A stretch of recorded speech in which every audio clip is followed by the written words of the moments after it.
Okay, here we are. Monday night shir happening on Sunday night. You can never get it. When was the last time we actually got it right? Okay. We're always early or late. So the wizardry of the Rameh M'panu. This topic, it's a topic on this week's parsha. The Rameh, Menachem Azariah Fano plays a big role in it. It's a fascinating topic. It's a mix of medrash, halacha, and really could be a series on its own. But our minhag is that we take, every shir is a topic, and the next shir, it's a new beginning. So we're going to try and clarify as much as we can in this sitting, and hopefully you'll hear some fascinating information. Parshas Bahaloischa. So towards the end of the parsha, there's a remarkable, enigmatic incident that Moshe claims he needs assistance, he needs help in governing and leading the Jews. So the Eibusha says, no problem, gather for me 70 elders, and they will all give prophecy, maybe only temporarily, but temporary prophets, and they will assist you with leading and judging and guiding the people. And we have the episode of Eldad and Medad. 70 elders enter the Oyel Moed, the courtyard next to the Mishkan, and they receive prophecy. Two individuals, Eldad and Medad, remain in the camp. They remain in the camp, and as they prophesize as well. And they don't stam give prophecy. They say, Moshe meis, Yeshua machnis, Moshe will die, and Yeshua would lead the Yidden into Eretz Yisrael, which was a horrific piece of news for the Jews to hear. When Moshe Rabbeinu's son Gershom hears it, he comes running to his father, and Yeshua, when Yeshua was there and he hears, he says, Adoni Moshe, my master Moshe, kloem. According to one interpretation of Rashi, it means cast them into prison. The other one was give them a position of authority, and they'll disappear very quickly. At least the prophecy will disappear very quickly. Because you got to be in a good mood for Nevuah. When someone's in a leadership of authority, you become a grump overnight. It weighs on you. Surorim Mekaveres says Ba'aler. The Gemara says in Brachos that Yosef passed away at 110, reasonable age, but before the rest of his brothers. The Gemara says in Brachos because he had a position of leadership. It eats away at you. So that's one pshat in Rashi. So Yeshua says, you know what? I have an eitzah. Give them something that will sour their moods, and they no longer will threaten us with their prophecy. The other pshat, says Rashi, jail. We had a shir a number of years ago about jail in halacha. It's online. And by the way, anyone that's listening online, there is access. Right, we're going to have access. We'll make sure there's access to the source sheets that we read together, so you can follow along. And we mentioned that shir. Vos epis Eldad and Medad should be cast into prison. That's like random. If they did something wrong, let them be punished. We only find jail in the Chumash when there's an uncertainty. Like the Mekoshish was put in jail because Moshe was not sure if someone breaks Shabbos, I know they have to die. Michal, Mois Bezin must execute them. But how? Skilas, Reifa, which way? The Michal, the cursor, in Parshas Amram was also placed in prison. Again, there needed to be clarification. Moshe was unsure, what do you do with someone who's a Megadaf who curses against heaven? So it sounds like imprisonment is when there's a suffix. What was the question over here? Like, put him in jail until we work this out. Work what out? What had to be worked out? So the truth is, this question was already asked by Reb Simcha Zelig Rieger. Reb Simcha Zelig Rieger was a Rav in Brisk. Reb Chaim Brisker was in Brisk, and Reb Simcha Zelig, in fact, had been a student of Reb Chaim years before. When he learned in Volozhin, Reb Simcha Zelig, he kocht very much in halacha. His contemporaries were, swimming in the world of lomdus, of scholarly debate. but he was focusing on practical halacha, and he was expert. And when he was in Brisk, Reb Chaim Brisker said, I want Simcha Zelig to be the Rav. He's the Rav. Reb Chaim Brisker said, I want him to be the Rav. They once asked Reb Chaim was the Rosh Yeshiva. Simcha Zelig was the Rav, the practicing rabbi. They once asked Reb Chaim Brisker, can you compare and contrast Reb Simcha Zelig, the Rav of Brisk, and Reb Meir Simcha of Dvinsk? Reb Meir Simcha is known as the Or Sameach on the Rambam, the Meshech Chochma on Chumash. He was a Rav in Dvinsk, Reb Meir Simcha. With the Rogatchover. The Rogatchover was a Rav of the Chassidim, and Reb Meir Simcha was a Rav of the Misnagdim, the Litvische, the non-Chassidim. And Reb Meir Simcha was a tremendous Gaon. So somebody asked Reb Chaim Brisker, if you had to contrast Reb Meir Simcha of Dvinsk and Reb Simcha Zelig, the Rav of Brisk, what would you say? So Reb Chaim said like this, what Reb Meir Simcha of Dvinsk wrote on the Rambam, the Ur Sameach, Reb Simcha Zelig couldn't have produced that. But in Halacha, Reb Chaim said if Mashiach comes today and the Kohanim are back in the Beis HaMikdash, any shaila they would have, they could ask Reb Simcha Zelig, he would answer in a flash. He has every din on his fingertips, even things that aren't Nageya. But he's a master of Halacha. So it's a different chush. Anyhow, Reb Simcha Zelig once asked Reb Chaim Brisker this very question. What's Yeshua saying? Chuck him in prison. He says, are Eldad and Medad being accused of a crime? Are they being accused of a crime? What would the crime be? False prophecy. You see, there's a bit of confusion about the 70 elders. Moshe tells the Eibusher, there's 12 Shvatim, how am I getting 70 elders? It doesn't divide into 12. I need 6 from 10 and 5 from the last 2. But who's going to agree? So I got to make a goyrel. So Moshe summoned 72 elders, 6 from each Shevet, and there was a hat, and inside the hat there were 72 pieces of paper. On 70 of them it said, Zoken, you are an elder. 2 of them were blank. And that was the plan. Now, what we have in the Chumash is, there are 70 people come to the Oyel Moed, and there are 2 people, Eldad and Medad, stuck in the camp. And it seems like all 72 are giving prophecy. It seems like 70 went into the Oyel Moed. Vayotzon min Ruach, the Eibishter emanates upon them, the spirit of Nevuah. And then Eldad and Medad are giving prophecy. So there are 72 people giving prophecy. It's like, what happened over here? Hashem said only 70. So if you look at number 2 for a second, the Ur HaChaim, by us, quotes the Sifri. The rabbis argue, join me number 2. The rabbis argue, Minayin Nishu, it says that 2 people, Eldad and Medad, remained in the camp.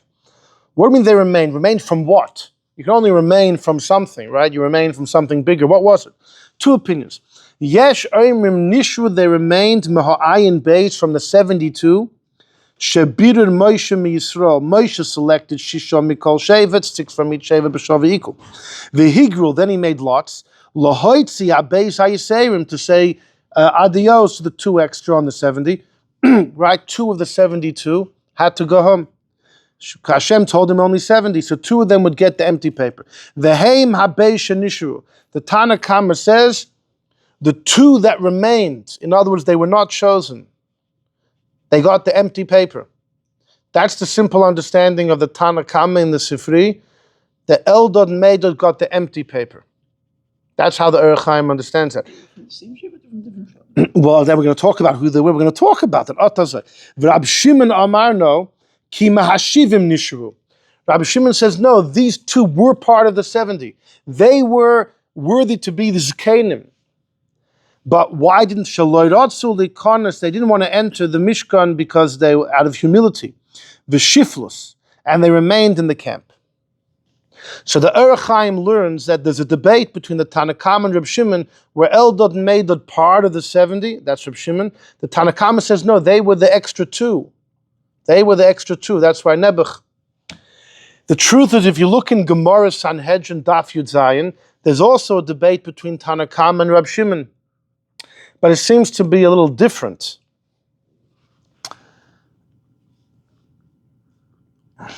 Don't know Gemara Sanhedrin, but the Tanakama,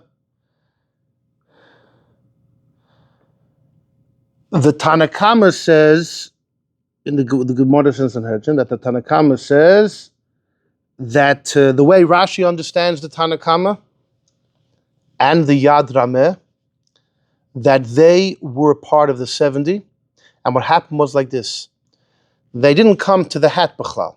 70 people came to the hat, took their cards. 2 of them got blanks. 68 of the 70 got zokin. 2 of them received blanks. And there were 2 extra cards in the hat that said zokin, zokin. And Eldad and Medad never came to collect.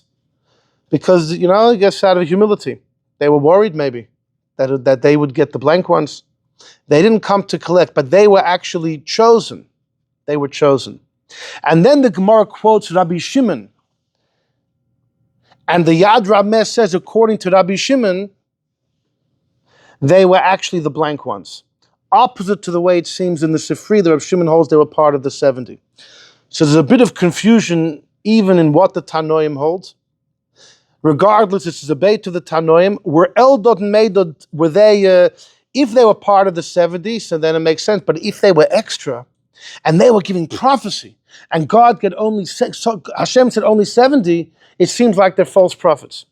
So maybe this was the confusion that Yeshua said, let's lock them up until we verify what's going on. Till we verify, are they part of the 70? And therefore their prophecy is true because Hashem said 70, or they're extra. And maybe they're... But, so that, you could say that pshat. Reb Simcha Zelig didn't offer that pshat to Reb Chaim Brisker. He just asked him, what's going on? If we're worried the false prophets, a false prophet gets killed by Bezin. If they were true prophets, then they must have revealed what they were told. A Navi cannot hoard his prophecy to himself. He has to reveal it. So he asked, the way he formulated the question to Reb Chaim Brisker is, what's going on? Jail has no place. If we believe they're true prophets, then they had to say what they were told. If they're false prophets, Misasa Bechenek, Bezin kills them. So what's this jail business? So Reb Chaim Brisker told him, I'll tell you what the issue was. They're definitely true prophets, no question. But Hashem told Moshe the prophecy has to happen in the Mishkan, in the Oyel Moed. They remained in the camp. They didn't go where they were supposed to go. They violated the instruction. They violated the instruction. So until you figure out what you do with a Navi that violated his own instruction of how to give the prophecy, like what happens to him? Did he violate a loisasa? Did he get malchus? We don't know. Lock him up till we figure that one out. Right? So that's what Reb Chaim Brisker seemed to have told Reb Simcha Zelig Rieger. So upon him, that's one option. They were to be thrown in prison, or give him a job of authority and the prophecy will end. Okay. So that's just a bit of background. Now, I once bumped into a fellow who told me that he remembers about 25 years earlier, he heard a vort from my father.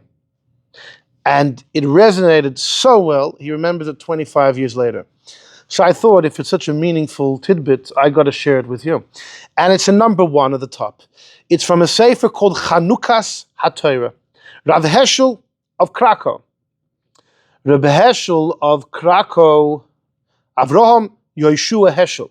The Rebbe, Reb Heschel, he's referred to. And he wasn't in Krakow actually for most of his life, only at the end, maybe even less than 10 years.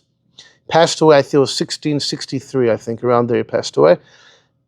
Before then, he was in other cities. He was in Krakow at the end, but he was legendary. The Shach was a student of his. Many of the Rabbonim of the next generation were Talmidim of his. And he has a sefer, incredible Vertalach on Tanakh, written by his students. And he says in number 1, if you look in Medrash, if you look in Rashi, Eldad and Medad, Misnabim B'machane, they gave prophecy in the camp. Ma'hoyu Misnabim, what was the prophecy? Moshe Meis, Yeshua Machnes, Moshe will die, Yeshua will lead them in.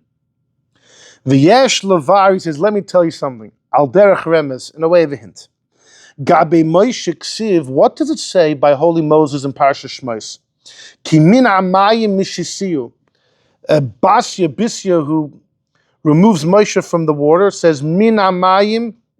Well, she calls him Moshe. Why? Min Hamayim Mishisihu. I took him from water.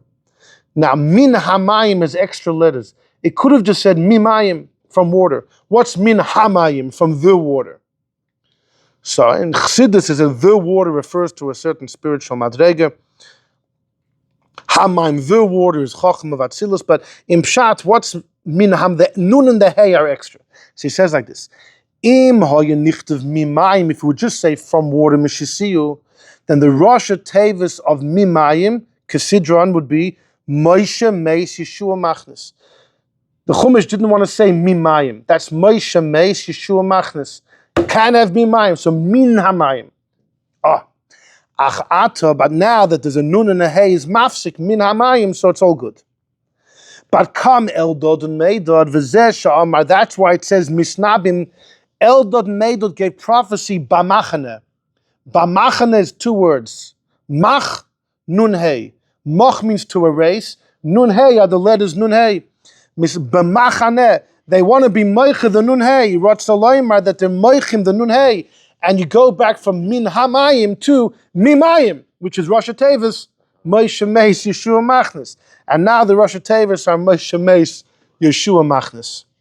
So B'machnes, they're getting rid of the Nun Hey, making from the Min Hamayim Mimayim, which is Moshe Meis Yeshua Machnes. Anyhow, fine. So you have these two individuals, Eldad and Medad.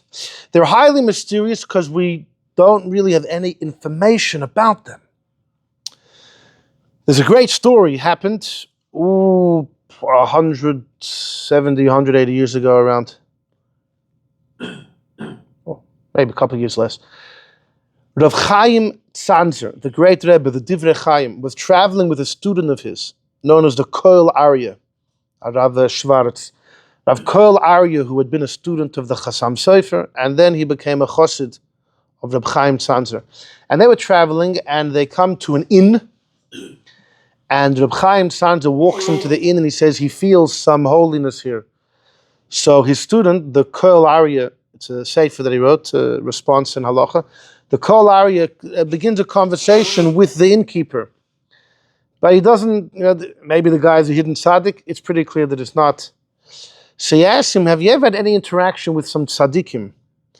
So the innkeeper says, years ago, my wife gave birth, couldn't nurse the kid, there was no milk.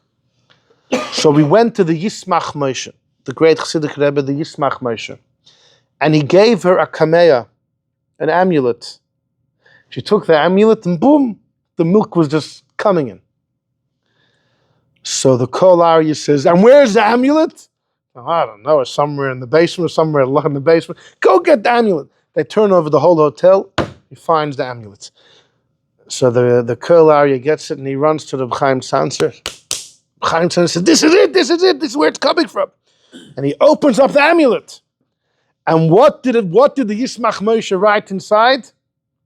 Eldad Medad. So Chaim Tzanzer says, whoa, this is deep. So his student said, no, it's very simple. Dovid is the woman's chest to give milk. Eldad Medad. Because Meidad is the liquid of the chest. That's what the words mean. That's what the words mean. Eldad Medad. Told to say Yisker 7 times. Yeah. The kid's going to come out. The kid's going to come out. Yeah. Anyhow, so who exactly are Eldad and Medad? Okay? And this is going to take us on a fascinating journey. Who are Eldad and Medad? So you got to there's one Maramokim out of order. Go to the next page, number 8. The Targum Yonasan ben Uziel, our Parsha. Okay, so this is an old Targum. There's a debate if it's in fact from Yonasan ben Uziel or a later Tana, meaning his Targum on Chumash. We know he wrote on Nevi'im. But either way, it says like this. Look at number 8. V'ishtoyeru v'ishtoyoru trein guvin. 2 men remained b'mashvisa in the camp. Shmei dechad Eldad. One of them is Eldad. Ushmei detinyan. The second one is Meidad. Benoi, the sons, the El Safan bar Parnoch. Eltzafan bar Parnoch is one of the Nesiim in Parshas Maseh, which is at the end of the 40 years in the desert. There's 12 Nesiim. The Nesiim are appointed, one for each Shevet. And so he's alive, okay. He's the father of Eldad and Medad. And we only hear about him 39 years after we hear about his kids. Now, who's their mother? The Eldad le Yocheved. Yocheved is the mother. Bras Levi, the daughter of Levi. When did this happen? Bisman de Patra Amram, when Amram divorced her, Gavra, her husband. The Gemara in Saita, we all know that Amram was very concerned about Paro's decree about doing away with the Yiddish boys. He said, "L'shav anu amelim, we're going to work to have children, have them killed, God forbid." So he was pirish from Yocheved. So what did Yocheved do? She said, "I'm not wasting any time." She married Elitzaphan. Now this is before Moshe is born. Moshe is 120 in Parshas Maseh, when Elitzaphan was appointed as a Nasi of a Shevet. This is before Moshe is born. The same Elitzaphan, 120 years earlier, was marrying Yocheved. V'is nesivas le, and she married him. Ad the law Yeledis Yatzmer, before she bore Moshe. Ushras alei and Ruach Nevuah came on Eldad and Medad. So Eldad and Medad were older than Moshe. Not by much, because shortly after that she remarried her husband Amram and gave birth to Moshe. We'll talk about that. So have a misnab, and then it says what was their prophecy. So it's a long Targum Yonasan. I just have one line. Eldad was the one that said Moshe will be gathered from this world and Yeshua will lead the Jews. So this is what the Targum Yonasan says. Fascinating. So Amram divorces his wife, she remarries another man, and then gives birth to Eldad and Medad, and then Amram remarries her. So in halacha, one cannot do that. Machzir grushase, to bring your divorcee back after she was married to someone in the interim, is a biblical prohibition. So you'll say maybe Amram didn't keep the Torah.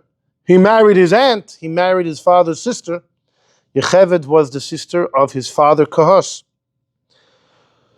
So the Ramah has a well-known letter where the Ramah says only Avram kept the Torah before it was given. The Gemara in Kiddushin, the Gemara in Yuma says Avram Avinu was Mekayim Kol HaTorah Kula, Dafka Avram. Yaakov married two sisters. Amram married his aunt. That's what the Ramah says. The Ramban in Parshas told us right, said that Avram said that he gave it over to his children. L'man Yisav es bon of his beis ha'achrav. Lav davka to do all 613 mitzvahs. Tosfos in his Das Kenim, I think it's in Vayeshev, he says that Avram's family, until the year 2448, when the Torah was officially given, people chose what to keep, what not to keep. If it was geschmack, if it worked for you, you kept it. If not, you didn't.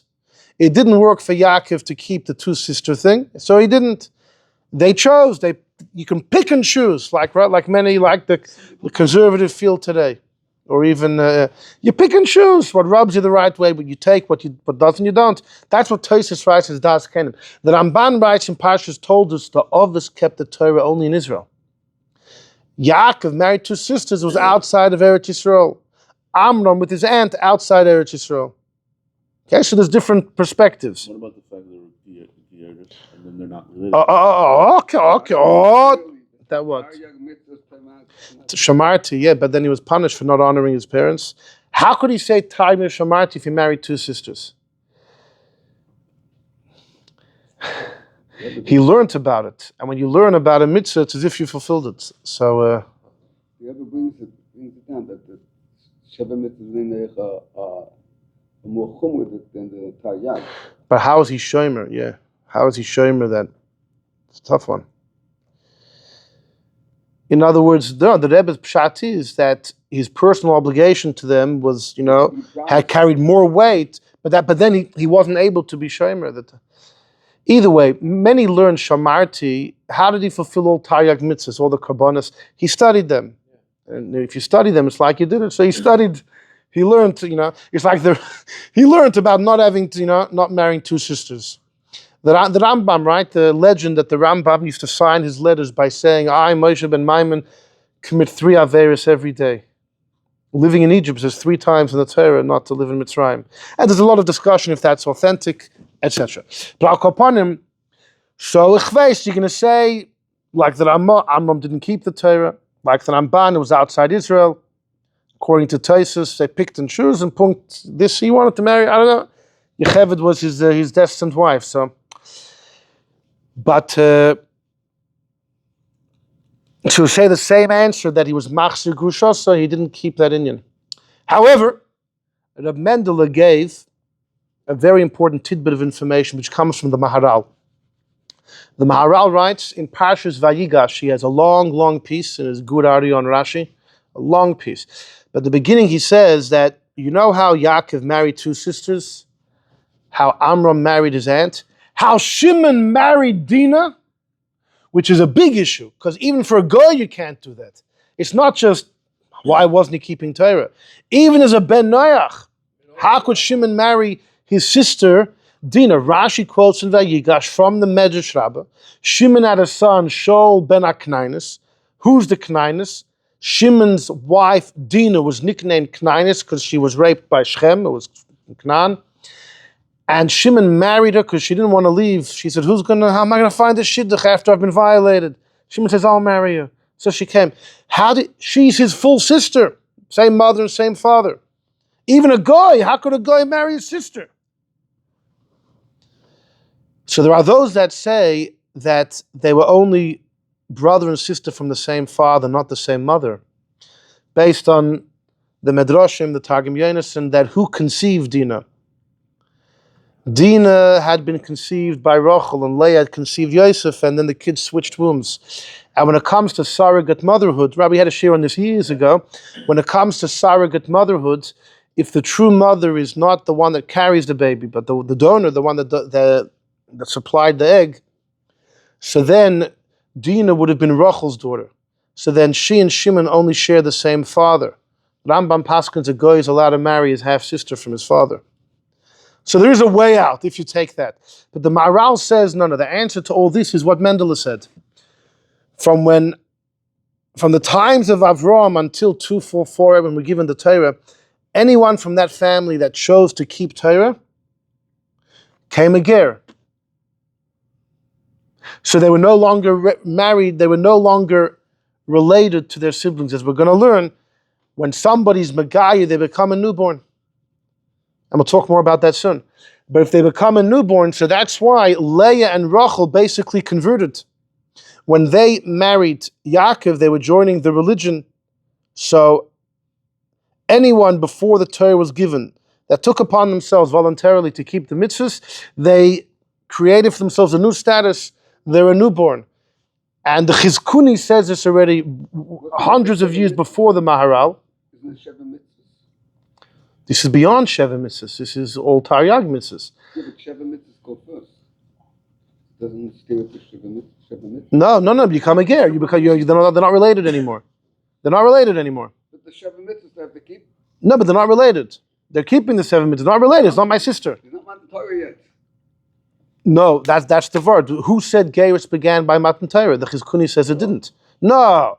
There's a well-known debate, Ramban and Taisus and Parshas Emer, when the halachic status of a Jew began.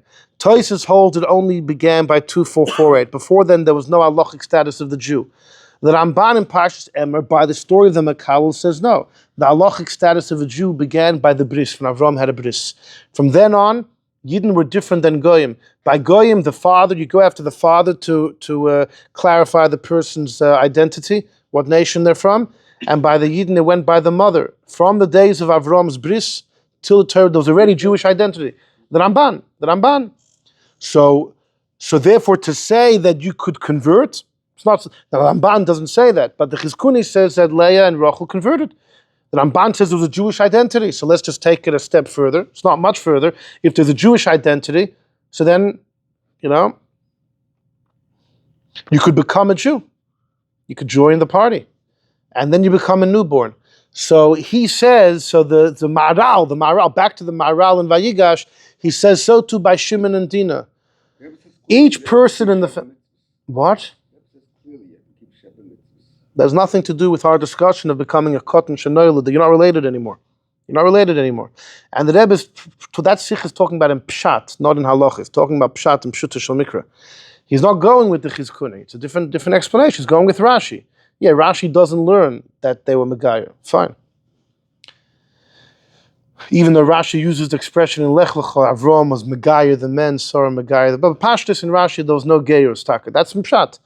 But in Halacha, the Chizkuni says clearly, Leah and Rachel converted. So the Marital says, okay, Shimon and Dinah, everyone in the family, whenever, at some point in their lives, when they decided to jump into mitzvahs, that's it, they became a newborn, not related to each other. So Shimon and Dinah weren't related. Amram and Yocheved were not related. So accordingly, it could be Amram kept mitzvahs. Fakir, he took on a Jewish identity.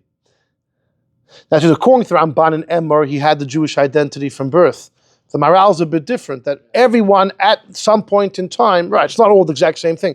The Maral is at some point, whenever in your life you decide to keep mitzvahs in the early days, that's when you had the halachic status of a Jew. You're a newborn, you're like a ger, a cotton shenoiled. And therefore Amram was not married to his aunt. So then the shaila is, so I understand how Amram married Yocheved. But once they were married, and he divorced her, and she married Elitzaphan and gave birth to Eldad and Medad, how did he take her back? How did Amram take her back? So if you say he didn't keep the Torah, okay. You want to say like the Ramban told us that outside Israel they didn't keep? Okay, they didn't keep. You want to say like the Ramah was only Avram? Okay. But if we're going with the Maharal's explanation, that they kept fakert, and because they chose to keep, therefore they had the status of a convert, of a newborn, and that's how he could marry Yocheved in the first instance. So then how do you explain this story of Targum Yonis and Ben Uziel? So comes the Rameh M'panu in number 3. And Zokter Azoi, okay, let's move. He says, there's a story in Masechta Chagiga, okay, in Masechta Chagiga. What does it say there? Rabbi Yehuda Anasi had a number of students. 2 of them were mute, couldn't talk. But every shir that he gave, he noticed that they nodded at the right points, and when he asked a question, they looked puzzled, and he gave an answer, they smiled. Like, sometimes you can tell by the way the person shakes their head, if they're following, And then when you say a good joke and no one laughs, no one's listening, Maybe they're just slow. There's a lamp on him.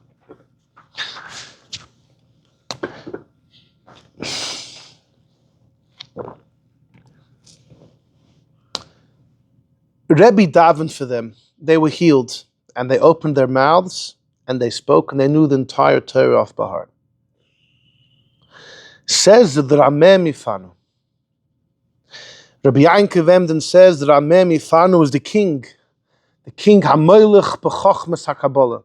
He's a Melech or Moshel Melech, I think. B'Chochmas HaKabbalah. It's incredible.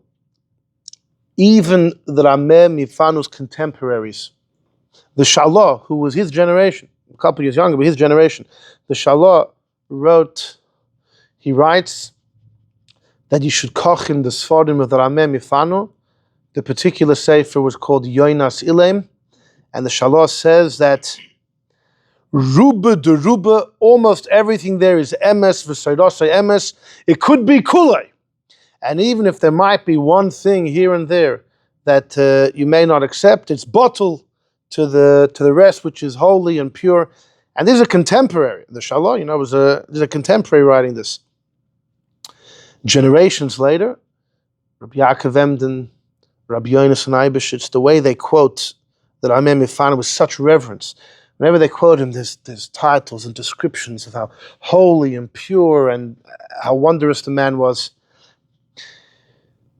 Rabbi Lozer Fleckels wrote the Tshuva Me'ava. Okay, so he's in Prague, a student of the Noida Yehuda.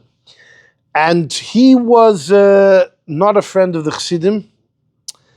Misnagid. In fact, he has a letter where he writes, he thanks the authority of the country for not allowing the Zohar to be printed. And he writes in his letter, I have nothing against Rashbi, I just don't think the Zohar is from him. He was very outspoken about that. And nonetheless, when he quotes a letter, a Halachik letter from Rameh M'panu. He says, I saw light in the man of God, the Holy One, the Pure One, the Rameh M'panu. So it's yeah. So look what he says, number 3. In his Sefer Gilgulei Neshamas, okay, his Sefer Gilgulei Neshamas. And we had the whole shir about the beard. And Gam L'Siba Acheres Hoyu Eleimim. Do you know why these 2 students of Rebbi were mute? Because one was Eldad and one was Meidad. They were incarnation of Eldad and Medad. And you know what Eldad and Medad's crime was? Hashem spoke to them, but he didn't say lamar. He didn't say go tell other people. If a prophet is given information and told pass it on, then he must pass it on. And if he doesn't, his kovish nevuah and his chayiv mis in the hands of heaven. But if God doesn't say lamar, it's for you. Don't tell it over. It's for you. It's like Daniel. Was Daniel a Navi? The Gemara in Megillah in the beginning says he was not a Navi. Chagai, Zechariah, Malachi were, but not Daniel. And yet Rashi and Daf Yudalit counts Daniel in the list of 48 prophets. So they say Daniel received tremendous prophecy from God. But the word Navi comes from the expression nivs fasai, movement of the lips. The word Navi does not mean you hear God talking to you. It's you were given a message to pass over. And all the information Daniel was given for himself. So he's like a quasi-Navi. Anyhow, back to the Rameh. Kipirshu nevuasan. What? Why would you have mem ches if you don't count the niyah? Oh, well, there's on the contrary, there seems to be more than memches, because there's a debate who exactly gets counted in the 48. Kipirshu nevuasan shaloi birshus. They said their prophecy without permission. The Lord Shiv Lamer, God didn't say pass it on. Ein roy la Amram, you can't say to others if it doesn't say Lamer. So this, by the way, is another way of answering the kasha of Simcha Zelig Rieger asked Reb Chaim Brisker. Why was Eldad and Medad thrown in prison? They're either guilty or not. Like, what was their crime? Their crime was this. They were given a prophecy but not told to say it. So here's the issue. I'll tell you the crime. They offended Moshe by saying that Moshe is going to die. Now, if you offend the king, you're chayiv misa. But Moshe was not a regular king. You see, Moshe, in the famous meal in Parshas Yisro, when Yisro came, Moshe went around, he was the waiter, helping it. How could a king act as a melech shemachal al kvoide? Doesn't work. A melech can't do such activities, degrading the activities. So there's a whole discussion, what type of melech was Moshe? He wasn't yet a melech, right? So the Rogat Shovet says Moshe only became a melech when he brought down the second tablets on Yom Kippur, when he had the crown. The kirun ur upon him when his face shone, that was the Keser Malchus. But others say that, listen, why can't a king forego his honor? Because the pasuk says, "Soim tosim alecha melech." You have an obligation to place the king's honor on you. You have to keep on doing it. Soim tosim. There can never be any casualty between you and the king. The king cannot forego his honor. But that pasuk was only said right before the Yidden went to Israel. Before then, that pasuk wasn't said, so maybe a melech could forego his honor. So there was confusion. Yeshua wasn't sure, what do we do about Eldad and Medad if they offended you? I don't know, are you a real king? But you have the right to be melech. What do we do with Eldad and Medad? So that's another explanation. The violation was they said something they shouldn't have said. So it's another answer to the question of Reb Simcha Zelig. Anyhow, but let's continue.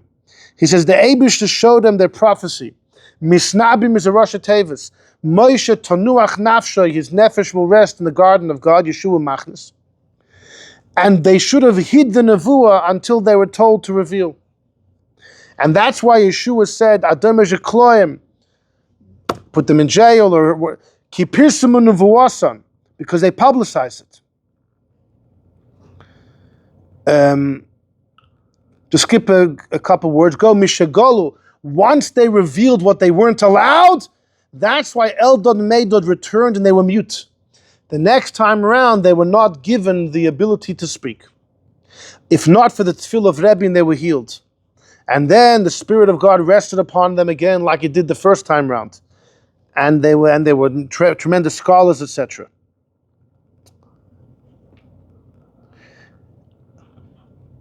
And then he says their tongues were tied, but their hearts were open, kepischa shalulam, etc. the line that starts b'sha'arim, 5 words in. The gam shaloi hoya nechshav la'oven. Hold on a second. Wasn't the birth of Eldad and Medad a sin? Did Amram divorce Yocheved or not? He says like this: Loi la'Amram, there was no sin to Amram, no sin to Yocheved, no sin to Elitzaphan. Why? Because God's ways are exalted. From Him come these things. V'a'inim pshat's like this. He says, how did Amram bring her back? It's just like the story of Dovid and Michal. You have a story of Dovid and Michal, right? Dovid marries her. Shaul, Michal's father, Dovid Shver, believes that the marriage was not binding, as the Gemara Sanhedrin describes. He felt it was not lawfully binding. Shaul takes her, hands her over to a fellow by the name of Palti ben Laish. She was with him for a while, for years, until finally Dovid has her brought back to him. And Dovid remarries her. A very problematic story. If she was married to Dovid and she was living with Palti, then she's a Ashes Ish who was Mazana with another man. She becomes Asr both to her husband and to that other man forever. How could Dovid take her back? If Dovid did divorce her, then she married Palti, and if Palti divorced her, Dovid Weiter can't remarry her. It's Machzir Grushas, so he's bringing back his divorcee after she married someone else in the interim. So how do you explain the story? So that Rameh M'panu, I'll tell you what happened. Dovid gave her a get. But Dovid gave a Meidad. He told some people around him, I'm being forced into this get. My Shver show is forcing me into the get. I don't want to give it. And if you're forced into a get, and you're not halachically supposed to give the get's not a good get. But Michal didn't know that. Michal thought it was a good get. Palti thought it was a good get. And therefore they were allowed to be with each other. She's divorced. In truth of the matter though, Dovid never divorced her. So when Dovid brings her back, he's not machzik rushasa, bringing back his divorcee. She was never divorced. The issue is, but then she's a married woman who was mezana. It was accidental. She thought she was divorced. She does not become usher. Hold on. So he says, so to Amram gave a Meidad. Amram said, why am I divorcing you, Yocheved? Only because of the Gzeira of Paroi. And he told her, if at some point I remarry you, the Gerishin is off. So in the interim, she thought she was divorced. She didn't think Amram's bringing her back. She went to Elitzaphan. She was allowed to be with him, even if Amram kept Torah. And therefore, he took her back because of the Meidad. In truth, once he brought her back, retroactively, there was no divorce. So he's not returning, he's not bringing back his divorcee. She was a married woman that was Mezana. She thought she was divorced. It's just like Dovid and Michal. Fine. In fact, if you look at number 4, concerning Dovid and Michal, much ink has been spilled over time to explain how was Dovid Tak allowed to bring her back. So the Gemara in Sanhedrin says that Palti himself put a knife between him and her. Now, why did Palti do that? So some suggest Palti thought that it was a bad get. Palti thought that Dovid either didn't give her a get or the get that he gave was coerced and therefore it's not valid. It's not a valid get. There is one opinion that says, no, Palti knew that the get was a good get. But he knew that Michal still loved Dovid. So he didn't want to prohibit her to him. Isn't that fantastic? Fantastic. So the Gemara says there was a sword between them. Okay, the problem is, how's Dovid supposed to... when you see a woman going into a man's chamber, you can't suspect, for sure, there's a sword between them. So the truth that the Gemara says, Dovid can't rely on that. Dovid should have suspected that they were intimate. So if you look in Rabbi Yosef Engel, in his Gulyonei Ashas on the Gemara in Sanhedrin, says, why was he called Paltiel? Paltiel, because God spared him from sin. Says Rav Yosef Engel, look in the letters of the Shvus Yankiv. And he says, maybe Dovid knew Beruach HaKodesh, that Palti was never intimate with Michal. Frekt Rabbi Yosef Yesh la'ayin imahani b'kamoy ze yediyas Ruach HaKodesh. You're allowed to use Ruach HaKodesh lahatir iser? Are you allowed to use Ruach HaKodesh to be matir prohibition? Torah lo b'shamayim, Torah is not in heaven. So you'll say, no, that just means you can't paskin in heaven. You have to paskin down here. And you can't use your Ruach HaKodesh to find out information in heaven as far as being able to know what the halach is. But what about practical information? Just to know, did he touch her or not? It's called a gilui milsa, just matter of fact, did it happen or not? We're not trying to paskin a din, right? You can't look towards heaven to say, I don't know, is it mutter or usher, as far as determining what a halacha, any specific halacha should be. But here, when you want to know practical circumstances, maybe it's different. Although the Ritva holds that you need 2 witnesses for divorce, you need 2 witnesses for marriage. Every dover shebe'erva needs 2 witnesses. But the Ritva says that's only to create something, to create a marriage, create a divorce. But if someone says that I know your husband died, 1 witness suffices, right? A whole Gemara in Yavamis. When it comes to an aguna, 1 witness can come and say, I know the husband died. So the Ritva says, why? Because he's not creating anything. He's just saying, matter of fact, I happen to know the husband died. He's reporting. It's just for your FYI, for your information. He calls it a gilui milsa. Okay, that's a betuma. He said, but it's establishing something. There is a... There's only 8... that the Gemara says about that there is 1 aid. Yeah. It isn't even that there... Right, okay, yeah. But by an aguna though, the svara that 1 witness is believed by an aguna, so the Ritva says, because he's just FYI, just letting you know that the husband is no longer alive. It's just a gilui milsi, you're just revealing something. Well, if you're allowed to use Ruach HaKodesh just to reveal something, then you should be able to use Ruach HaKodesh to tell a woman, I know your husband died. And there's many stories of Rabbeim not doing that, not allowing it. Although the Alter Rebbe once called up someone for an aliyah, a guy who was a Yisrael, the Alter Rebbe calls him up as a kohen. From then on, the guy duchent. From then on, the guy started duchening. The Alter Rebbe called him kohen. And his grandfather. If someone knows they're a Yisrael and you happen to get an aliyah from a Rebbe, a kohen, yeah, you either say there was some error or the Rebbe is telling you you're a kohen. But how does he know you're a kohen? Because he senses it.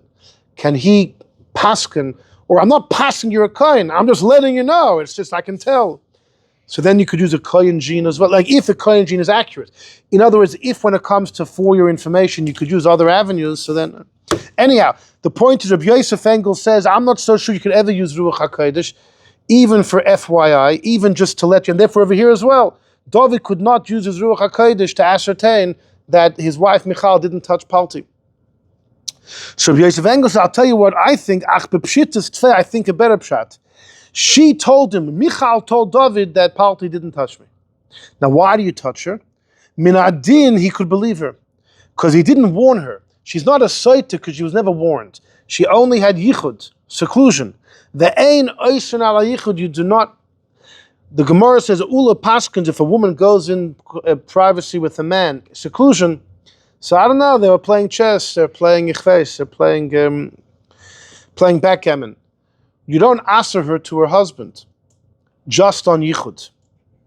Now this is a very problematic Rabbi Yosef Engel, because it's true, if a woman happens to go into yichud without being warned before, you don't prohibit her to her husband. But if a woman is officially living with another man as a husband for a long time, l'chayre we would say there, hein eidei yichud, hein eidei bia, that witnesses that see her go in tantamount to seeing them being intimate. There's an idea called hein, the eidim that see the yichud are considered the eidim on the bia. It's not so simple where we apply that. Beis Hillel says it about if a man had divorced his wife and then they were together in an inn and witnesses saw them being together in the room in the inn, then you assume that he was they were intimate. And why would he do it for a sin? If a person could make the intimacy into a mitzvah, they definitely would. And then what would the mitzvah be? Kiddushin, marrying her, right? So that's the idea. So it's only talking about a couple that are already married. But here when Michal was married to Dovid and she's secluding with another man as husband and wife, Rabbi Yosef Engel says, I would just refer to that as yichud. But if they're living as husband and wife for so long, it's very hard to say. By the Esther Shir, we had a whole thing from the Ben Ish Chai who says that when on the fateful night when Esther had to go into Achashverosh willingly, she told Mordechai, I'm going to become usher to you. So he asked, but what about the Zoya, the Arizal, that it was, the actual intimacy was not with her, it was with a lookalike demon. So the Ben Ish Chai said, yeah, but she had to walk into that room. There were no witnesses know about any demons. Don't tell me any demon stories. We saw her walk in. So then what Bezdin has to paskin based on what they see. What did they see? They just saw yichud. Ein oisrin ala yichud. Nobody asked that by that Purim shir. She could say that because, exactly, so therefore we should say you don't ask her. But you would respond, no. When you're in seclusion as a husband and wife, so the question is, Rabbi Yosef Engel, to him it was a dover aposha to apply this by Michal and Palti. That although they're beyichud for years as a husband and wife, but it's just seclusion, she remains mutter to Dovid. Yeah, because by Achashverosh was a known thing that Esther, any woman going into his chamber, you were going in for one reason. You weren't going in to play chess with other people, because that's what the king had. He was calling you in for that reason. Mashenk, in a regular husband and wife, you just you yent, you schmooze around. You yent. When was the last time you played chess with your wife? I didn't even own a chessboard. Here's a reason to say it wasn't just for that, because you had her testify yet. I hear. But Akaponim comes the Rameh M'panu and he says, no, I have a breakthrough explanation. Dovid divorced her. There was a get. She thought it was a good get, so she was with, as far as Dovid was concerned, Taka. He would say, I don't know, Ruach HaKodesh. It could be she was with Palti. But she thought she was divorced, so it was an accident on her end. So I could bring her back. I'm not bringing back my divorcee. There was no divorce. And this nus doesn't count because it was an onus, it was an accident. You know who else says this? The Radak, in his commentary on Shmuel Aleph, in Perek Chav Hey, he gives the exact same explanation about Dovid and Michal, like the Rameh. Interesting. Different than the Shvus Yankiv and Rabbi Yosef Engel. But Al Kaponim, this is all the Rameh's take on Eldad and Medad. They had the same story. And they were half-brothers with Moshe, going with the Targum Yonis and Ben Ozil. They were half-brothers. They shared the same mother. And they were maybe a drop older than Moshe. It does get a bit more complicated because the Rameh believes, he has rayas, that Yocheved was actually expecting Moshe when she married Elisaphan. So Moshe was actually conceived first. Yeah, and it's that's a whole complicated thing that I don't even know what to do with that, so I left that out. But Al Kaponim, they were roughly the same age as Moshe. Fine. That's that. That's all one opinion who they were. Look at number 5, says, okay, we're going to finish quickly. Look at number 5, says Taisus, Moshe was told about Eldad and Medad. Says Taisus, Achi Moshe Hayu, they were brothers of Moshe. But not from the father, not from the mother. From the father. When Torah was given, the Nesra al Arayas, and the Arayas were given to the Jews, Pirshu Kulam, they all separated from their wives. Shenemer says in this week's parsha, Moshe heard the people boichel mishpachos of crying to their families. V'darshina on the Gemara says in Shabbos and in Yuma al iskei mishpachos. In this week's parsha, they were crying the mishpachos of. The pshat is every family together, were crying, groups and groups. But the Gemara says they were crying about their families. They were told the laws of Arayas. The Gam Amram, the father of Moshe, was perished from Yocheved. When? It says at the time of Matan Torah, because he was married to his aunt. Vanasa, he married another woman, and he gave birth to Eldad and Medad. Eldad and Medad were Moshe and Aaron's brothers. They had the same father. When? Not when Amram separated from Yocheved years before in Mitzrayim, before Moshe was even born. No, years later, by Matan Torah it seems. And that's what Eldad and Medad means. Eldad means Al Doid, no longer to my aunt. And Meidad is Meidad, who's my aunt? In other words, I have a new wife. So that's what Tosfos says. This is absolutely stunning, because Amram to be alive by Matan Torah is seemingly impossible. Amram lives 137 years. That's what it says in Va'era. That's how long Amram lived. The Gemara says in Baba Basra there were 7 people that their lives combined, they overlap each other. Between all of them, you get from the beginning of time to the end of time. You begin with Adam and you end with Eliyahu Hanavi. You have Adam, you have Mesushelach, Shem, Yaakov learned by Shem. Shem died when Yaakov was 50. So when he was younger, he learned. But the 14 years that Yaakov went to learn, between the age of 63 and 77, he went to learn by Aver. Shem had died. But he learned by Shem when he was younger. Yocheved.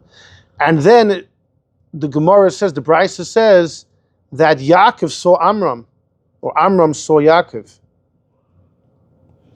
Amram saw Yaakov. Now Yaakov only lived in Egypt for 17 years. He came down at 130, passed away in 147. How did he see Amram? So the Rashbam says, well, when Yaakov came to Egypt, he had 70 souls in the family. Levi was there. Levi's sons were, Kahas was alive. Kahas is living in Egypt for 17 years. He probably had his oldest son, Amram. So Amram would have seen Yaakov. But Amram only lives 137 years. The Yidden are Mitzrayim 210. He didn't leave Egypt. Amram did not leave Egypt. So what does Tosfos mean? The truth is, it's actually nicht poshet, in ganzen nicht poshet, because that Brisa says, who's next in line? That Achia Hashiloni saw Amram. Achia Hashiloni is alive in the times of Shlomo. So he must have lived hundreds of years. If he saw Amram, he must have been quite an age when he left Egypt. Because Amram was born within the first 17 years of the 210. He only lives 137 years. You have a nice chunk. If Achia was alive, he had a nice chunk. And yet the Rambam writes in number 6 in his Akdama to the Rambam, Achia Hashiloni left Egypt. He was a Levi. He heard Torah from Moshe. He was a cotton in the days of Moshe. Cotton in the days of Moshe. He's practically Moshe's age. He would have to be at least 50, 60 when they left Egypt. Why couldn't he be like 5 or 10 when they left Egypt? No, because if he saw the Gemara, the Brisa, he saw Amram. The Yidden are Mitzrayim 210 years. Amram is born within the first 17 because he saw Yaakov. Add another 137, right? So this whole, I don't know. Apparently this tradition of the Rambam definitely is at odds with that Brisa over there. So maybe according to the Rambam, you don't take the Brisa. Maybe Amram was born much, much later. Once we're questioning the Achia Hashiloni, maybe we don't accept what the Brisa says about Amram. And maybe Amram never saw Yaakov. Maybe Amram was born years later. No, so okay, yes. She was much older than, but maybe Amram did live to Matan Torah. The bigger issue is like this. If Amram separated from his wife by Matan Torah, he married another woman, let's say she conceived immediately. This week's Parsha Ba'aloischa happens about a year after Matan Torah, roughly. Eldad and Medad, even if they were born after 6 months, they're only 6 months old. When Yeshua was like, throw them in prison, claw him, kill him. Little babies. What are these babies? 6 months old babies. The Baal Shem Tov spoke when he was 3 months old. The tradition is the Baal Shem Tov spoke when he was 3 months old. So Eldad and Medad maybe how can the 6 months baby? So that doesn't make any sense. So someone asks to the Rebbe, in number 5, I have a letter of the Rebbe over here. Someone asked to the Rebbe that he quotes Tosfos on Chumash, that Eldad and Medad were Moshe's brothers, etc., etc. So go 4 lines into the letter. Eichef Shari, how is it possible? If the Zkanim were only chosen in Ba'aloischa, which is quite close to Matan Torah, and Eldad and Medad are already giving prophecy, they're babies. So the Rebbe says the Rosh, who also quotes this, means like this. Amram did not make it to Matan Torah. years before Amram separated from his aunt, because he knew that in the future God would prohibit it by Matan Torah. Amram separated from Yocheved was mitam ha'omer, because he found out what's going to be, but not bisman ha'omer. Amram was a prophet. One day Amram heard, according to the Rebbi, in this shot, when Amram married Yocheved, he had no idea that one day you won't be able to marry your aunt. So you'll say, maybe Amram kept the whole Torah. It goes back to our question we asked like an hour ago. If Amram kept Torah, how did he marry his aunt? He didn't know that this was one of the mitzvahs. Tosis in Masechta Shabbos discusses a ger that was Megayer, and the Bezdin forgot to tell him about the laws of Shabbos. Never heard of Shabbos. They forgot to tell him. He didn't know about marrying the aunt. When he found out that one day he can't marry the aunt, he said bye-bye. And says the Rebbe, it's clear in the Sefer told us Yitzchak, to Rabbi Yitzchak Karo, the uncle of Rabbi Yosef, who says that clearly that Amram knew from Moshe. The told us Yitzchak says at some point before Moshe left Egypt, when Moshe was younger, Moshe, growing up in the palace, somehow was privy to knowledge that Amram, his father, wasn't. And Moshe told his father by the end of the end of the end. The last two lines. 5. 7. I can't read it myself. It's a little, whatever. The bottom right. Forget the number, the bottom right. Amram knew about, from Moshe, the Isra Arais the Torah would give, so he separated, took another wife. He didn't know about it years before. So that's a fascinating thing from the Rebbe. So it's a whole, so here's the thing, here's the issue. He didn't know. It's true. So here you see that someone could be a gadol on a... Torah wasn't given then, right? Torah wasn't given. So how did you know anything? It's what you were taught. But did Avram tell all Taryag mitzvahs? Listen, if you learn Tosfos simply, you could say Amram knew about it. He chose to marry his aunt nonetheless. But once Aser Sadibros was given, and now you're chayiv. So, but according to the Rebbe that told us Yitzchak, this has to be the pshat. Right? It was years before, and Amram Taka was unaware that it was going to become Asur. How was he not? I don't know. He didn't know. Didn't know. Listen, they knew what they knew. The Rashba famously says that when the Avos kept the Torah, it doesn't have to mean they kept everything physically or spiritually. There was a reformer fellow once asked, well, if the Avos kept the whole Torah, then Yaakov would have written the Sefer Torah. It's one of the mitzvahs. So he should have seen in the Sefer Torah that Yosef was still alive. Well, How do you answer that? That's a good question. Why was Moshe scared of the war against Og? Didn't he know that he won the war? He didn't read. So it's a cute question. It's like a kid. If a kid asks a question, it's a cute question. Noach Taka, Rashi says he learned Torah. He about Tum and Tara. Noach was a big tzaddik, yeah. But I don't know, maybe not everything. Anyhow, I'll call upon him, but here's the issue that I want to discuss for a couple minutes and then we're done. The issue is like this. Hold on.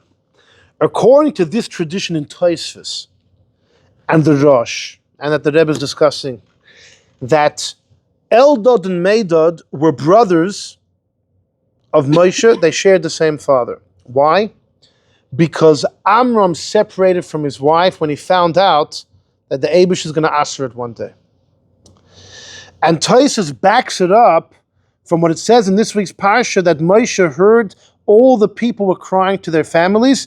And the Gemara says in Shabbos and Yuma, why were all the Jews crying in Parshas Balescha? Because all of the Arayas, all of a sudden they were told they can't be with Arayas. So, hold on a second. Well, they heard that from now on they can't marry their aunt. Like, why are they crying? Why are they crying? No, so Tosfos says, you know why they were crying? Because someone that was married to his aunt had to say goodbye. Those that were married to relatives had to say goodbye, married for decades. That's why I was very sad. It was a very harsh day. So here's the major kasha. Why did they have to say goodbye to their wives? What happened when the Jews stood at Mount Sinai in the year 2448? We became Gedim. We became Jews. How do we know? Well, the Gemara says in Yevamis and in Krisis, how does someone become a Jew today? Mila, if they're a man, Tvila, they need to go to mikveh, a carbon if you have a Beis HaMikdash. Where do we know this from? From the end of Parshas Mishpatim. It's all the things the Yidden did. All the things the Yidden did at Har Sinai. What does that Gemara tell you? To become a ger today, you have to look back and examine how the Jews entered the covenant then. That's how it happens today. Pretty clear from the Gemara that we went through a national gerus at the time, right? So if the law is when someone's Megaya, they become a newborn, right? There's an idea when someone's Megaya, they become a newborn. The Gemara says it quite a few times. Ger shen is Gayer, kekatan shenoiled, you're a newborn. And the truth is, we need to have a whole shir discussing the parameters of that. Because on the one hand, everyone agrees it applies for a ger to marry his relatives. Biblically, if a goy and his mother are Megaya, they can marry each other. There's no relation. They're kekatan shenoiled, there's no relation. Biblically, the Chachamim came and said, not so pashut. They said there's two issues. Number one, anything that was usher to do as a goy, if you're going to do it now, what type of, how are the goyim going to interpret that? Look at that. We can do as Jews what we couldn't do as goyim. We came from kedusha chamura to kedusha kala. It's not going to look good. There's a couple things. Hold on. The other issue the Gemara says, if a ger is just going to marry his siblings, it's going to be confusing for all the other people in shul. That means you're allowed to marry your sister. Who said everyone knows the person's a ger? I mean, it's going to be too confusing. People might come to say, well, if he can do it, every Yisrael could do it. So the Chacham, therefore, didn't allow everything. Now, what they didn't allow is a big debate. Rambam and Tosfos.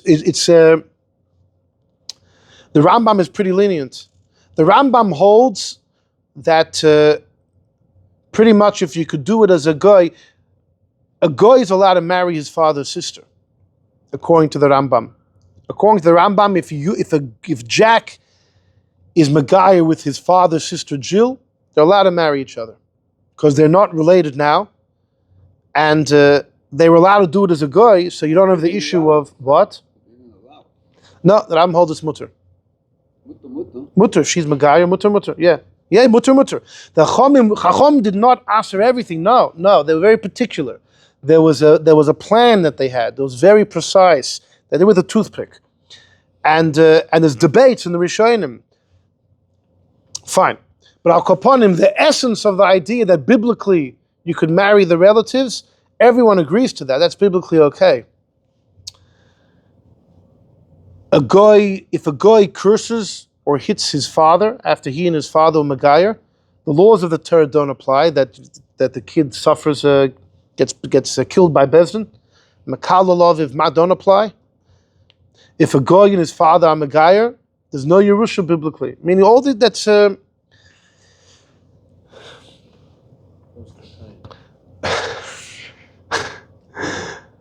Asher Weiss, I saw an interesting. There's a guy who went to Israel, right? Okay, he's Megayer, and he ends up spending Yom Tov there. But he's an American. He happened to went to Israel for Gerus, okay? He's there for Yom Tov. And after Yom Tov, he's going back to America. How many days of Yom Tov must he keep in Israel? So Rabbi Asher Weiss said, one rabbi came and said, hold on. Once he converted as a newborn. So now he's an Israeli. Hold on. He's born in Israel. He's planning to go to America next week. That's like any Israeli in Israel who plans to go to America later. You keep one day Yom Tov. Says Rabbi Asher Weiss, no. He's still an American who happens to be visiting, and his psak is that such a guy keeps 2 days Yom Tov. But one of the famous debates that Rabbeinu Tam had with his student, the Rebbi Mordechai, is there was a Jewish woman, a married woman, who unfortunately was mezana with a goy. With Bob, the goy. And later on, her husband divorces her. Bob is Megayer. She wants to marry him. So here's the issue. She was with Bob. She was with him while she was married. So she was mezana. She became prohibited to the husband and to the boil, both forever. So Rabbeinu Tam says, no, that doesn't apply by a goy. A guy is like an animal. If a Jewish woman, a married woman, is intimate with an animal, she does not become usher to her husband. So too here, because the guy is treated in this halacha like a behemoth, she does not become usher to Bob. So if he's Megaya, they could marry. Now, Rabbeinu Tam doesn't say that she's allowed to remain with her husband. It seems like she could, and therefore his student asked, so then Esther with Achashverosh, it's the same thing. She's with a guy, and yet she told Mordechai, V'chasher avadati, right? How could... So the truth is, Rabbeinu Tam didn't say she's allowed to go back to her husband. It could be Bob asks her to the husband, but not to Bob himself. Which goes on, what? Yeah, or even as a guy, it's only also as a guy, not as the boil. It boils back to, there's a big shaila, the Mishnah Lamelech quotes from the Maras Hasan, whether the dinim that a woman becomes also to the husband and to the adulterer is a package deal. The Maras Hasan asks, if a woman was already also to her husband because she did adultery with one guy, one with Yankel. Now she does adultery with Beryl. But Beryl does not cast upon her a prohibition to her husband. She already had it. So maybe she won't become also to Beryl. Maybe it's a package deal. It's a big discussion. So according to Rabbeinu Tam, you'll have to say it's not a package deal because we learned from Esther that the guy could make the woman also to her husband, but she doesn't become also to Bob. Anyways, but Rebbi Mordechai disagreed. He says, no, she's also to Bob forever. Comes the Mordechai. He's quoting, I think, from Rebbi Chil of Paris, who says, hold on. Yeah, Bob is the adulterer. She's also to Bob. But once Bob converts, he's not Bob anymore. He's Shmuel, whatever his name is. Avram ben Avram. It's a new person. Mamish Kotten Shenaylet. But so it's interesting. The other Rishonim didn't use that svar over there. There's a lot to talk about. But here's the problem. If you accept the Gersh, this guy is like a newborn, right? At least when it comes to marrying relatives where that's agreed by all Tanoim. So then how does Tosfos say that when the Jews got the 10 Commandments and they were told about the Arayas, or whenever they were told about the Arayas, they had to leave their own wives? Even if someone was married to their aunt, it's not my aunt anymore. It's not my aunt anymore. If someone was married to their half-sister from their father, which they were allowed to do as Goyim, so now the Torah was given, you can't marry your half-sister, she's not my sister. What's Tosfos saying that they all had to be perished from their wives? Why didn't they become newborns? This is the big kasha. So, oh boy, what time is it? All right, okay, what? It's mamish stark. It's mamish. What are you going to do over here? What are you going to do? So join me number 11. In number 11 is a Ritva. The Ritva is on the Gemara in Ksuvas. That Tzemach Tzedek once was leaving his house to go to a conference in Petersburg. And all of a sudden he went back in. I said, I can't go without the Ritva. He took some of the Ritva and keep him company on the way. The Ritva is talking about a sugya, a child, a non-Jewish child. Can you convert him? It's a kid. How can the kid make such a decision, right? So the question is, Madbil Noisel Das Bezin will dunk him, Bezin will oversee, and then when he becomes Bar Mitzvah, he gets a choice to choose. The Gemara has a whole discussion about it. So the Ritva says, hold on a second, look at number 11. V'im Toimar, Amai Loi Maisi Lo Mino Eimdim B'Sinai. Why don't we quote what happened by Har Sinai?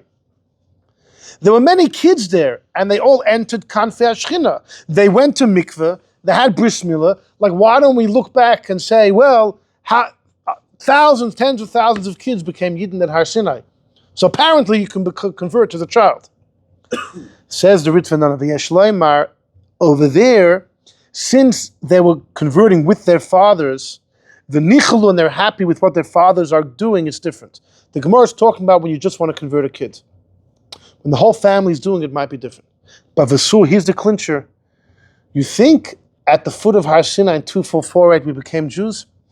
The Avram's family were already commanded on the bris from the times of Avram, and every kid enters the covenant from when he's 8 days old. When we stood at Har Sinai, it was only a Gemar Gerus. When we stood at Har Sinai, right, when they went to mikveh, that was only completing the Gerus. According to the Ritva, From the times of Avram's bris, we weren't goyim, but we weren't yet Yidden. We were in no man's land. The Gemara says, the Rambam says about an Eved Knani, he's Yotzo Miklal Goy, he's not a Goy, but not yet a Jew. Rabbi Yosef Engel says the same thing about a Goylam, when a Tzaddik makes a Goylam. He's not a Goy, but he's not a Yid. The Sha'al's Kuri Shecht. Do you need a Jew to Shecht, or you just can't have a Goy Shecht? The difference is the Goylam. If the issue is you can't have a Goy, Nish can Goy. If you need a Yid, there's Nish can Yid. So the Ritva seems to say that Avram's entire family was like in a quasi-state. We weren't Goyim, but we didn't yet become full Jews until we stood at Har Sinai. So what are you going to prove from there? You can take a half-Jewish kid and finish the job, but that won't help you today to take a Gentile kid and make him a Jew. That's what the Ritva says. So some want to suggest, that's why the Yidden did not become newborns at Har Sinai in 2448. You only become a newborn when you tear yourself away from your past. When someone converts and tears themselves away from their past, they start a new beginning. I'm not the guy I was yesterday. Here, they were just finishing. They were adding another layer onto their identity. They were just adding. So they become a newborn. They're not canceling their previous existence. They're improving upon it. They're building. They're enhancing it. It's another layer. So that would be l'chayr a good pshat. For all the problems it brings up with all the things we discussed before, that you needed to be Yaakov. Well, yeah, according to the Ramban, we mamish had Halachik status of a Jew. Right, this is not going to fit. Right, according to the Ramban, it'll be even better. According to the Ramban, we were all Jews. According to the Ramban, by Har Sinai, not much actually happened, because we were fully Halachik status. So for sure, you can't become a newborn. It's only really according to those Tosfos and Rashi, all those that believe we became Jews at Har Sinai. Then we have a kasha. I mean, that's what Tosfos believes in Parshas Emma, the Ramban quotes. So we have a kasha Tosfos in Ba'aloischa. If Tosfos is the one that believes that we mamish went through conversion, we went from Gentile to Jew, so why did the law of being a newborn not apply? So, if you look and join me, oh wow, the Marital does not have a number, okay? The one without a number is the Marital. The Marital wants to know, Taka, why when the Jews left Egypt could they not remain with their relatives? Didn't they receive the Torah? She said it's not a kasha. He says, you know why? The famous explanation of the Marital in Parshas Vayigash. We were forced to receive the Torah. God said, you want to be buried here? So we were forced. He says, you can't become a newborn unless you do it willingly.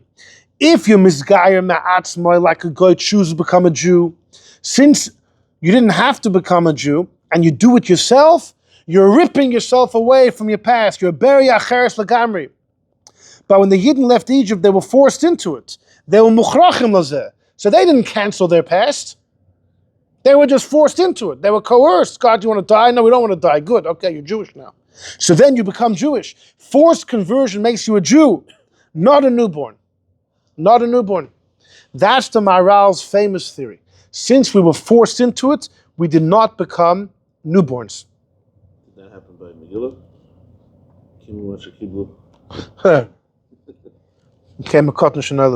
So if you look in number 12, a fascinating piece from the Shev Shmaitzer. The Shev Shmaitzer, Rabbi Aryeh Leib HaKoyen, Heller. So the author of the coercion, etc. In his introduction to Shev Shmaitzer, it's a beautiful work, a beautiful introduction, gewaldige stuff. He look what he says over. Listen to this.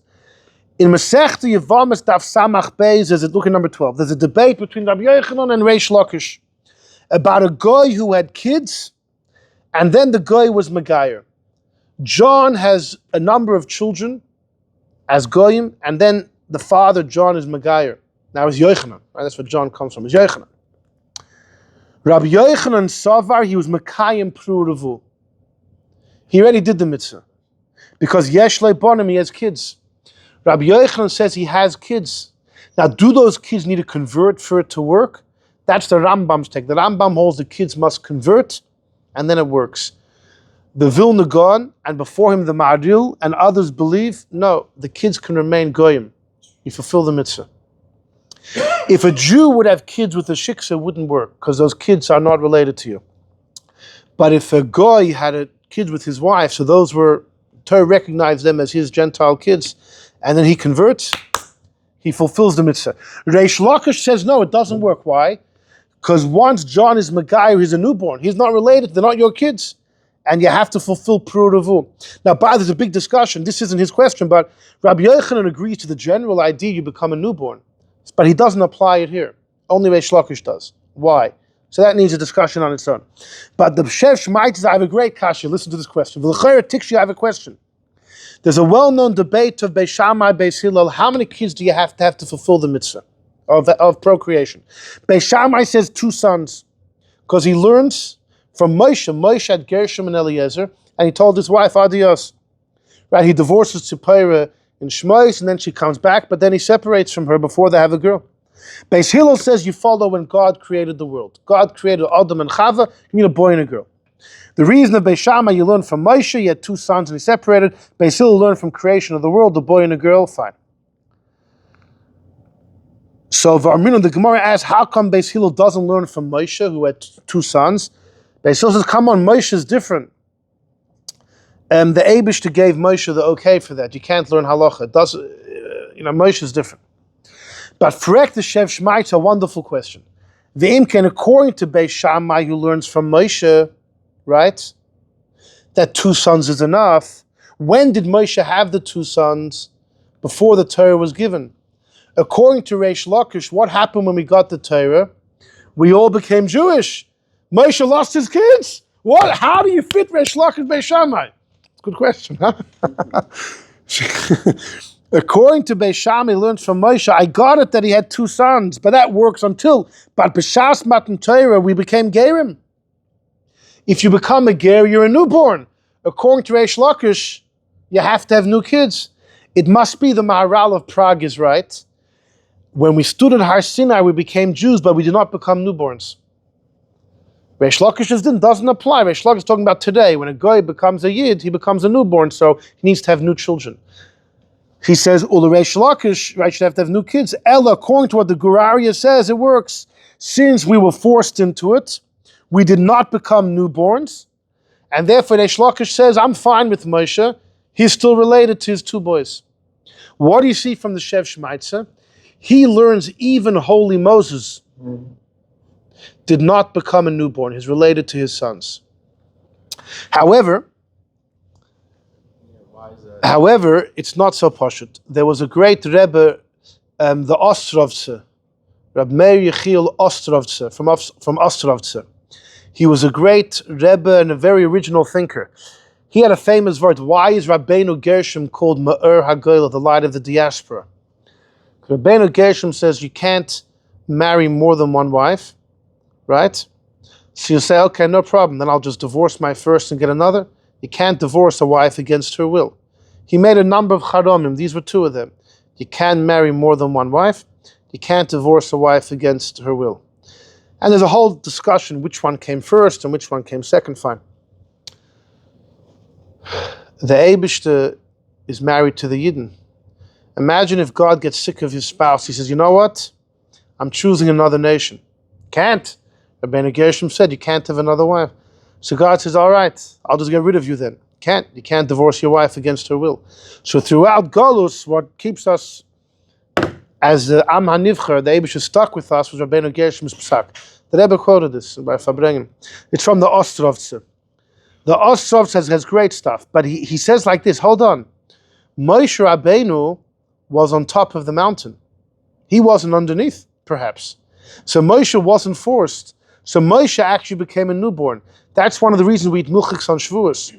Because since Moshe became a newborn, and newborns, babies eat milk. So we have milk from Moshe Rabbeinu. No, so he says like this. With that, he wants to answer. The Gemara in Zvachim says, who declared Miriam to be a Mitzayra? It says Bryce says it can't be Moshe, because Moshe is not a Kohen. It can't be Aaron, because he's related to her brother. So it says also, so why are we giving 2 different reasons for both? The brother reason works for both brothers. Why say Moshe is a non-Kohen and Aaron's a brother? To say for both they're brothers. He said no. Moshe was not a brother. Because since Moshe was on top of the mountain and he wasn't forced into the Geirus, he's the only one that he became a newborn. He's talking not related to her. And based on that, ich will sagen, okay, I don't usually say, and it's a good reason I don't usually say my own ideas, but I think this one is pretty good. Look at number 9, just the beginning of number 9. It's also Taisus in this week. Taisus says, I found the kuntras of Rabbi Amram, where it brings from Rabbi Hillel, who was from Eretz Yisrael. And it says, I, Hillel, I saw the caver of Eldad and Medad. And it said on the caver, Eldad and Medad were the brothers of Aaron, from the father but not from the mother. You heard this? There's a kuntras from Rabbi Amram, where he quotes from Hillel, who said, I am Hillel, I saw the cave of Eldad and Medad, there in Israel. And it said upon them, Eldad and Medad were the brothers of Aaron, from the father, which is Tosfos' story, the version, but not from the mother. So everyone wonders, why doesn't it say Moshe? According to this, it doesn't say Moshe. They were no longer related to Moshe. They were no longer related to Moshe. In fact, that's somebody asked, how did Moshe Rabbeinu include them in the 70 of the Sanhedrin? You can't have relatives in the Sanhedrin. Moshe is not related to them. Moshe is the only one that actually... But you see from the Shev Shmaitzer and Ishtazer, the Shev Shmaitzer clearly understood that Moshe also had the same treatment, that he did not become a newborn. He did not become a newborn. And that's why he still held on to his boys, Gershom and Eliezer. We're saying he became a newborn, so he's not related to Eldad and Medad. But the Shev Shmaitzer says, no, he had the same treatment. He's not a newborn, and therefore he held on to his sons, Gershom and Eliezer. So, hold on, let me just finish off with this. So there's a... If Amram didn't become a ger, how does he marry Yocheved again after Eldad and Medad, according to the ones that say that they're from her? According to the Shitta, they're from her. So how did Amram remarry her? He said before, because he was ger. Well, it depends. It depends. We had the... Depends when he was born and when he died. First of all, it could be that he didn't know about those mitzvahs, right? We saw that from the Rebbe's letter. I mean, it could be. Even if he knew about them, Tosfos in Das Kainim and Vayeshev says he chose what to keep, what not to keep. According to the Maharal's word, when he chose to keep mitzvahs, he became a newborn. Because then he wasn't forced into it, he became a newborn. And then, no, that was when he was a kid. That was when he was a chveis, 15 years old or something. When he decided to live that spiritual life, he became a newborn. As did Yocheved. So they're not aunt and nephew anymore. As far as remarrying the divorcee, you have the whole Torah from the Rameh M'panu about the divorce. Aaron chose to be a newborn when he took on the mitzvahs. He's no longer Eldad and Medad's brothers either. How can it say it's the brother of Aaron? Seeing Moshe and Aaron. You run into the problem there. That's if you take that explanation of the Marital, that whoever wanted to keep mitzvahs became... Rabbi Taliban already questioned that. In other words, who said you can mamish become a newborn before the Torah was given? Maybe the idea of becoming a... Right. No, but if you don't go down that... Let's not take that vort of the Marital and say you could become... They weren't becoming newborns then. Right? It was only by Matan Torah when the idea was given. It only applied to Moshe, because here we'll take the other word to the Marital, the rest were forced into it. I have to mention the following. Rab Meir Simcha of Dvinsk, the great Ur Sameach, wrote a work on Chumash called Meshech Chochmah. And he was very proud of the work. In fact, he says he was more proud of this work than his work on the Rambam, the Ur Sameach. And in it, in number 10, he says, I found the Chassam Sofer who writes, my whole life I was bothered. Where do we know that a ger who's Megaya becomes a newborn? Where's it from? The Chassam Sofer says, I never found a source. The Gemara says, but how do the Chachomim know? Where in the Chumash do you see? So the Meshech Chochmah, I'll tell you, Uladaiti Poshut, I'll tell you where it is. I'll tell you outside. He says, very simple. If Amram was married to his aunt, you can imagine there were many Jews that were married to women that was okay for a goy, not okay for a Jew.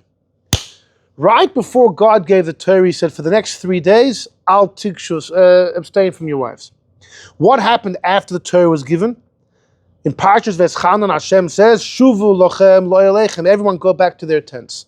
Which means everyone was allowed to go back to their tents, go back to your wives. But you could imagine many of them were married to people that was good for a guy, not good for a Jew. How could they go back to their wives? It must be they were not related to them anymore. The fact that God said, go back to your tents, and it's inevitable. If Amram was married to such a woman, that was okay for a guy, not for a Jew, you could be certain many were.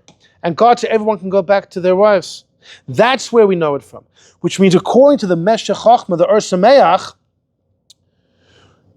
he argues on Taisus. He says, actually, when God gave the Torah, we did become newborns. Not just we did. That's the whole source for the idea. We all became newborns. Completely against Taisus. But the Shaila is, what's he going to do with the... Well, but the Marital explained beautifully that Geirus, where you're forced into, you can't become a newborn. What's the Meshech Chochmah going to do? The Meshech Chochmah holds that no, they became newborns. I were forced into it. Like, why doesn't he buy into that logic? So I want to suggest the following. Remember this. In number 13, there's a Levush. The Levush in Siman Reish Samachtes Yeridea, the laws of Geirus, he says like this. Amru Chazal, the rabbi said, Hadas Noisen, logic dictates that if a ger is Megayer and receives the yoke of Torah and the mitzvah and the yoke of heaven, Vadai, certainly a spirit from heaven has poured upon the man. A holy spirit, a new soul. He's become a new man, as if he was formed and born on that very day. And the days before are like non-existent. He's a new man. And all of his relatives are not related to him anymore. He's like Adam Arishan that was created this very moment. So what do you see from him? First of all, he says it's the Chazal got it logically. They didn't find it in the Chumash, it's logic. But he says, how does it work? If someone is Megayer, and if someone accepts the yoke of Torah, God from heaven is shining a ray of light on that person. He says a spirit from on high is poured upon the person. It's given him a new soul.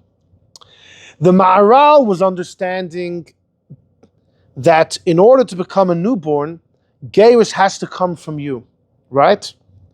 Geirus has to come from you. When you choose to become a Yid, you tear yourself away from the past. The reason you become a newborn is because you chose this. You erase your past. So it doesn't work if you were forced in. It has to be Marital from down here, from you. It's your journey, your decision. That cuts you off from your past. The Levush clearly says it's not from below, it's from above. What makes you the newborn is the fact that energy has come to you from above. So if God forced you into it, all the more so you become a newborn. There's much more energy coming from above than when you do it on your own. It comes milmaila. So according to that, the Meshech Chochmah is very geschmack. Most definitely, there was never a time that there was a ruach from Amram like there was by Matan Torah when God pushed us into it. It was the whole thing came milmaila. It was definitely a spirit coming from above. And therefore, he would say that we became newborns. Okay, we'll end the discussion over here. Yashakaya.